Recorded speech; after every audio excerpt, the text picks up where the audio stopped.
오늘의 말씀 예레미야 50장 33절부터 46절 말씀. 하나님 아버지 은혜 감사합니다. 금요일 아침에도 주님 앞에 나와 말씀 가운데 하루를 시작하게 하시니 감사합니다. 오늘도 주님의 말씀에 순종하는 마음을 가지고 나온 성도들에게 성령을 통해 하나님의 음성을 들려주옵소서. 예수의 이름으로 기도합니다. 아멘. 할렐루야. 성교회 성도 여러분, 오늘 하루도 주님과 동행하시고 말씀으로 승리하는 하루가 되시길 바랍니다. 오늘 우리에게 주신 하나님의 말씀은 예레미야 50장 33절에서 46절 말씀입니다.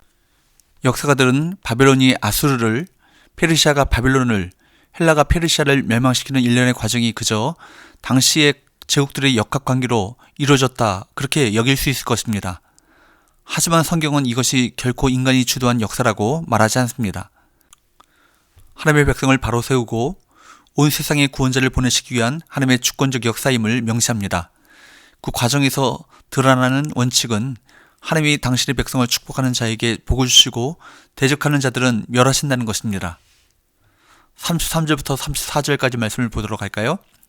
만군의 여호와께서 이와 같이 말씀하시니라. 이스라엘 자손과 유다 자손이 함께 학대를 받는도다. 그들을 사로잡은 자는 다 그들을 붙들고 놓아주지 아니하리라. 그들의 구원자는 강하니 그의 이름은 만군의 여호와라. 반드시 그들 때문에 싸우시리니 그 땅에 평안함을 주고 바벨론 주민은 불안하게 하리라. 하나님은 이제 만군의 여호와 야훼 츠바옷이라는 이름으로 등장하십니다. 마옷이라는 것은 군대를 뜻하는 차바에서 파생된 단어입니다. 세상의 모든 군대보다 더 큰 군대, 천상의 모든 군대를 이끄시는 하나님께서 이스라엘과 유다가 학대당하는 것을 보시고 그들을 위해서 싸우시겠다고 선언하십니다. 35절과 36절 말씀을 보게 되면 하나님께서는 바벨론에게 무엇이 임할 것을 선언하십니까? 칼과 가뭄이 임하게 하겠다라고 선언하십니다. 바벨론 위에 하나님의 칼이 임하면 자랑하는 자가 어리석게 되고 용감한 전사가 두려워 떨게 되고 군사들이 여인들같이 되고 그들이 가진 보물이 약탈당할 것이라는 선포가 이어집니다. 하나님이 심판하시면 이처럼 바벨론이 그렇게 자랑하던 지혜와 군사력과 재산이 모두 소용없는 무용지물이 되고 만다는 것입니다. 뿐만 아니라 38절 말씀에 보게 되면 하나님께서는 그 땅에 가뭄을 내리시겠다 선언하십니다. 바벨론은 티그리스강과 유프라테스강이 만나는 메소포타미아 평원의 비옥한 영토를 소유했는데 하나님께서는 그 땅에 가뭄을 내리시겠다고 선언하십니다.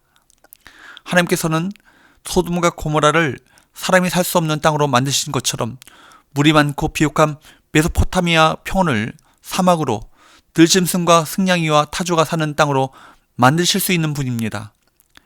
이 예언은 그리 오랜 시간이 지나지 않아 모두 성취되었습니다. 하나님께서 사랑하시는 백성을 해한 자들의 그 결말은 모두 이럴 것입니다. 역사는 반복됩니다. 세상의 이치가 크게 달라지지 않기 때문입니다. 예레미야는 40절 말씀에서 반복되는 하나님의 심판 역사를 상기시킵니다. 소돔과 고모라도 죄악 때문에 멸망했고 하나님의 백성 유다와 이스라엘도 멸망했습니다. 이제 바벨론도 교만과 죄악 때문에 하나님의 진노 앞에 섰습니다. 우리는 예수님의 대속으로 구원받았습니다. 하지만 우리가 예수님의 보혈을 잊고 계속 죄 가운데 머문다면 그 대속의 가치가 무엇인지 모르는 것이고 그 악에 대해 하나님은 징계하시고 심판하실 것입니다. 41절에서 43절 말씀을 보게 되면 예레미야는 이전에 시온의 딸들 곧 예루살렘과 유다에게 전한 재앙의 예언과 거의 비슷한 말씀을 전하고 있습니다. 다만 그 대상이 바벨론으로 바뀌어 있을 뿐입니다. 이는 예루살렘과 유다에게 임하였던 것과 같은 재앙이 바로 바벨론에게도 동일하게 임할 것을 보여줍니다. 바벨론은 그들이 주었던 공포와 고통을 그대로 돌려받게 될 것입니다. 그들이 하나님의 심판의 도구가 되었던 것처럼 이제 다른 나라, 즉 페르시아가 그 자리를 대체할 것입니다. 예레미야는 또한 이전에 에돔을 향해 선포했던 심판의 말씀과 거의 비슷한 말씀을 다시 한번 반복합니다. 에돔은 바벨론이 유다를 침공할 때 바벨론에 부역하며 유다를 약탈했기에 이런 심판을 당하게 되었는데 이제 바벨론 또한 그들의 앞잡이 노릇했던 에돔과 같은 처지가 되리라는 말씀입니다. 이렇게 하나님은 철저히 눈에는 눈, 이에는 이로 갚는 원칙에 따라 그들이 행한 대로 갚으십니다. 그러고 나서 나와 같은 자가 누구냐라고 물으시며 당신은 이 세상의 그 어느 누구와도 비교할 수 없는 권세를 가지셨음을 선포하십니다.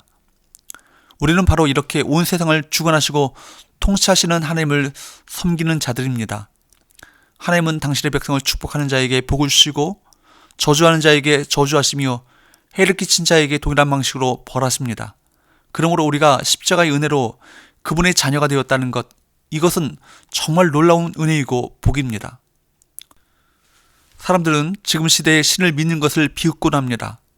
그들은 인류의 과학기술 문명이 대단한 것이라고 믿지만 사실 바빌론이 자랑했던 지혜와 부, 군사력과 본질적으로 다르지 않습니다. 한낱 작은 바이러스 앞에서도 무너지고 마는 것이 인간이 의지하는 것들입니다. 우리는 우리가 가진 것과 이룬 것에 쉽게 도취되어 초심을 잃어버리고 새로운 변화에 둔감해집니다. 하지만 성령님은 심령을 새롭게 하십니다. 가르치시고 영적으로 올바르게 분별하게 하십니다. 성령님의 인도하심은 심판과 멸망의 역사를 끊고 우리를 거룩하게 세우십니다. 우리 안에 있는 죄와 교만은 우리를 패망으로 이끌고 반면에 성령님은 우리를 매일 새롭게 하셔서 온전함으로 이끄십니다. 오늘도 죄된 본성인 육체를 따라 살지 마시고 성령의 인도함을 받아 살아가시길 바랍니다. 나의 강함을 자랑하려 하기보다 나의 약함을 통해 역사하시는 하나님의 강함을 의지하십시오. 하나님이 우리를 들어 강하게 사용하실 것입니다. 기도합시다. 하나님 아버지 감사합니다. 이 세상의 그 어떤 것도 만군의 여호와 하나님의 그 이름보다 클 수 없음을 고백하며 주님을 의지하는 믿음을 주심을 감사합니다. 세상에서 겪는 어떤 고난에도 흔들리지 않고 성령님의 인도함을 받아 영적으로 바르게 분별하며 하나님을 의지하는 믿음으로 승리하게 하여 주옵소서. 예수의 이름으로 기도합니다. 아멘.